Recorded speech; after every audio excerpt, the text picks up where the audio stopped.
आप सभी लोगों को तो याद ही होगा कि पिछले साल जनवरी 2024 में हिंडनबर्ग ने अडानी के ऊपर एक रिपोर्ट पब्लिश किया था और इस रिपोर्ट में अडानी के ऊपर बहुत सारे एलिगेशन लगाए गए थे।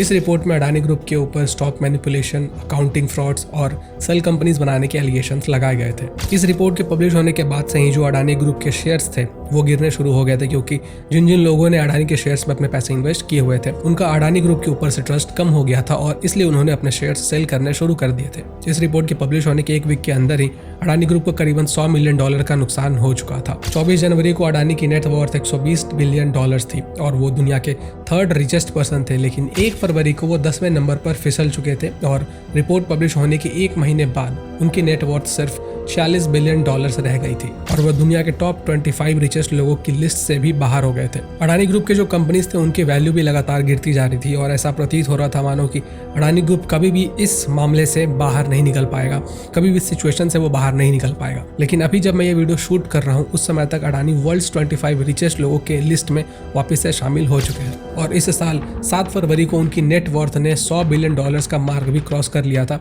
लेकिन अभी उसमें कुछ गिरावट हुई है। लेकिन एक ही साल के अंदर $40 बिलियन वापस से कमा लेना ये दिखाता है कि अडानी ग्रुप ने जबरदस्त कमबैक किया है और अडानी ग्रुप के जो स्टॉक के प्राइसेस है वो भी धीरे धीरे बढ़ते जा रहे हैं। पिछले साल दिसंबर में अडानी ग्रुप के स्टॉक्स का राइज हुआ था। अब जनवरी में हिंडनबर्ग ने एलिगेशंस लगाए थे और उसी साल दिसंबर में अडानी ने कमबैक कर लिया। लेकिन आखिर ऐसा हुआ कैसे?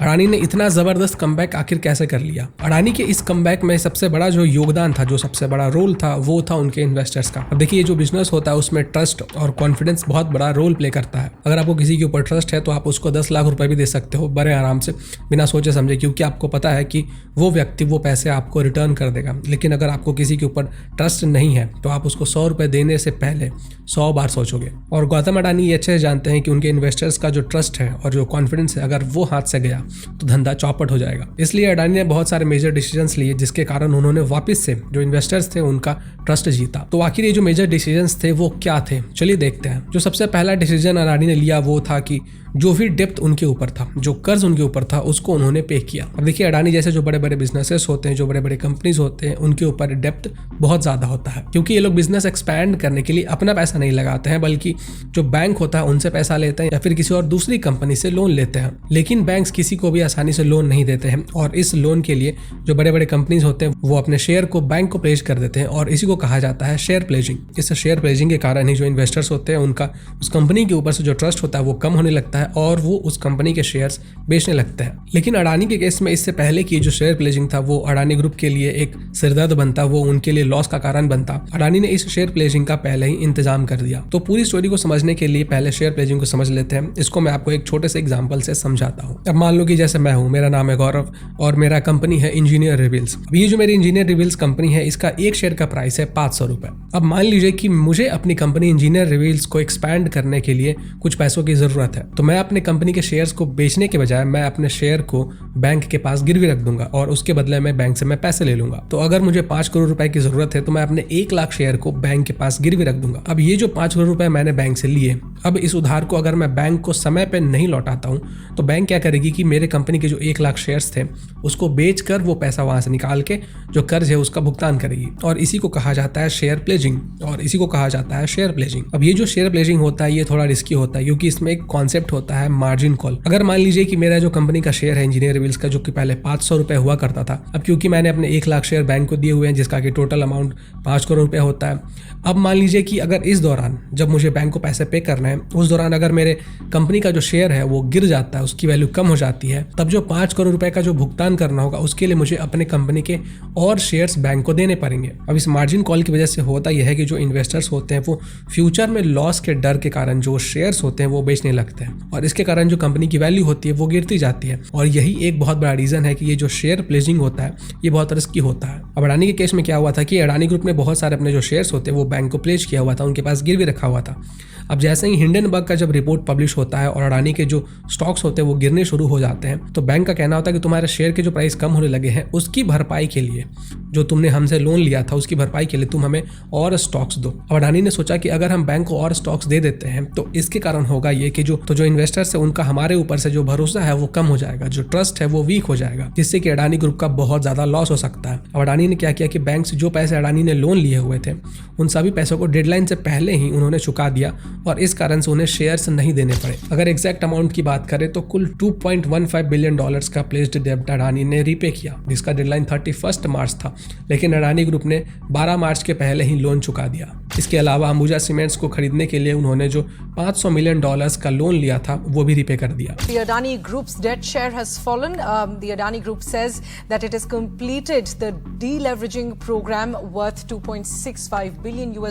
This is essentially the process or the practice of reducing the level of a company's debt. और इन्वेस्टर्स का अडानी पर ट्रस्ट और भी ज्यादा बढ़ गया जब अडानी ने 20,000 करोड़ का एफपीओ को कैंसिल कर दिया और इन्वेस्टर्स का पूरा पैसा उन्हें लौटा दिया। इसके पीछे रीजन ये था कि अगर वो एफपीओ को कंटिन्यू करते तो इससे इन्वेस्टर्स को लॉस हो सकता था। और जब अडानी ने एफपीओ को कैंसिल करते हुए जो इन्वेस्टर्स थे उनको उनका पैसा लौटा दिया, जो इन्वेस्टर्स थे वो कॉन्फिडेंट हो गए कि अडानी ग्रुप हमारी परवाह करता है और ये हमारे साथ फ्रॉड नहीं करेगा। इसके बाद जो दूसरा पॉइंट आता है वो है investments from big names. Adani ने अपने इन्वेस्टर्स के ट्रस्ट को और मजबूत करने के लिए और बढ़ाने के लिए जो बड़ी बड़ी कंपनीज होते हैं उनसे अडानी ग्रुप के अंदर इन्वेस्ट करवाया। जैसे हिंडनबर्ग रिपोर्ट के 2 महीने के बाद मार्च में जीओजी पार्टनर्स ने अडानी ग्रुप में टोटल 15,446 करोड़ का इन्वेस्टमेंट किया। इसमें से 5,460 करोड़ अडानी इंटरप्राइजेस में, 5,282 करोड़ पोर्ट्स एंड एसीजेड में 5,282 करोड़, अडानी ट्रांसमिशन में 1,898 करोड़ और अडानी ग्रीन एनर्जी में 2,806 करोड़ का इन्वेस्टमेंट किया। और इसके पहले 31 जनवरी 2023 को यानी हिंडनबर्ग की रिपोर्ट आने के एक वीक बाद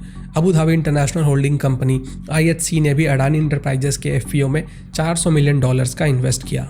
और रिपोर्ट आने के कुछ टाइम बाद यानी 22 फरवरी 2023 को गौतम अडानी इजराइल गए थे, जहां उन्होंने हाइफा नाम के एक पोर्ट को $1.15 बिलियन की रकम देकर एक्वायर कर लिया। इसके बाद अभी पिछले साल नवंबर में ही यूएस इन्वेस्टमेंट कॉर्पोरेशन DFC ने भी अडानी ग्रुप को $553 मिलियन की फंडिंग दी श्रीलंका के कोलंबो में एक पोर्ट बनाने के लिए। और ये जो पोर्ट है इसका इंपॉर्टेंस हमारे देश के लिए और यूएसए के लिए बहुत ज्यादा है, क्योंकि ऑलरेडी श्रीलंका के अंदर चाइना ने पोर्ट बनाया हुआ है, जिससे कि इंडियन ओशन में चाइना अपनी पावर को बढ़ाना चाहता है और निगरानी करना चाहता है। लेकिन जो अडानी ने पोर्ट बनाया उससे हमारे देश को और यूएसए को बहुत फायदा होने वाला है और ये पोर्ट चाइना के ऊपर लगाम लगाने में भी हेल्प करेगा। इसके अलावा LIC जो कि इंडिया की सबसे बड़ी इंश्योरेंस कंपनी है, उसने मार्च में अडानी इंटरप्राइजेस में अपना स्टेक 4.23 से 4.26 तक बढ़ा दिया, यानी उन्होंने अडानी इंटरप्राइजेस के 3.57 लाख शेयर खरीद लिए। तो ये जो इन्वेस्टमेंट्स मैंने आपको बताया कि अलग अलग जगहों से इन्वेस्टमेंट्स आए, हिंडनबर्ग रिपोर्ट पब्लिश करने के बावजूद भी यूएसए से अडानी को इन्वेस्टमेंट्स आए, LIC ने शेयर्स खरीदे और अलग अलग कंपनीज ने अडानी के अंदर इन्वेस्टमेंट किया।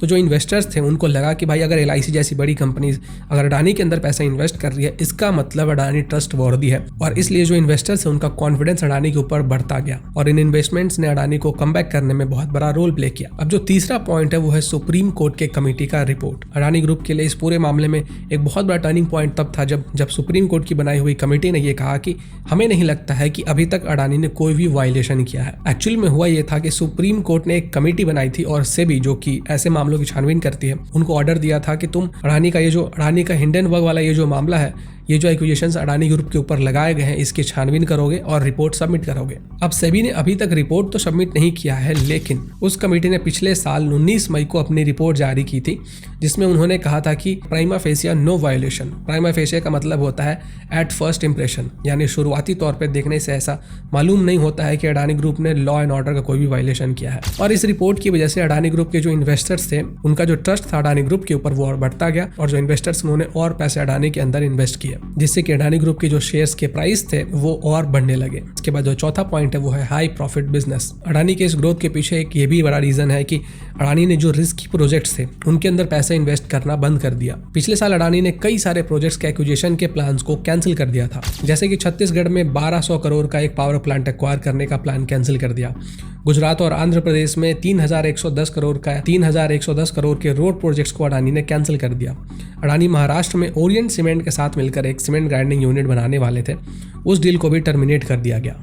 इसके अलावा अडानी ग्रुप ने फाइनेंशियल सर्विसेज के बिजनेस को क्विट कर दिया क्योंकि उसमें उनको प्रॉफिट बहुत कम हो रहा था और उनका मेन फोकस सिर्फ इंफ्रास्ट्रक्चर और पोर्ट्स के बिजनेस के ऊपर है, क्योंकि यही बिजनेस उनको सबसे ज्यादा पैसे कमा कर देती है। एयरपोर्ट्स के बिजनेस में भी अडानी ने काफी ज्यादा इन्वेस्टमेंट्स किए हैं। शायद आप लोगों को पता होगा कि जो नवी मुंबई एयरपोर्ट बन रहा है उसको भी अडानी ग्रुप ही बना रही है और गौतम अडानी का कहना है कि इस साल दिसंबर में नवी मुंबई एयरपोर्ट तैयार हो जाएगा, क्योंकि मुंबई जैसे शहर में पैसेंजर्स का जो नंबर है वो काफी ज्यादा है। इसके अलावा अडानी ग्रुप 1.2 बिलियन डॉलर्स खर्च करके मुंद्रा में एक कॉपर मैन्युफैक्चरिंग प्लांट भी बना रही है। इंडिया को इस प्लांट की काफी जरूरत है क्योंकि अभी इंडिया कॉपर के लिए अपने इंपोर्ट्स पर हेविली डिपेंडेंट है। ऐसे में ये प्लांट इंडिया के कॉपर नीड्स को फुलफिल करने में बहुत मदद करेगा। तो ये सभी प्रोजेक्ट्स भी अडानी ग्रुप को ग्रो करने में और मदद करेगा, क्योंकि जब कोई कंपनी बड़े बड़े प्रोजेक्ट्स करती है, उनको कंप्लीट करती है, जो इन्वेस्टर्स होते हैं उनका जो ट्रस्ट होता है वो उस कंपनी के ऊपर और बढ़ता है। तो आज के लिए बस इतना ही। ये पूरी स्टोरी थी कि आखिर अडानी ग्रुप ने कैसे कमबैक किया, कैसे इतने सारे लोगों के द्वारा टारगेट करने के बावजूद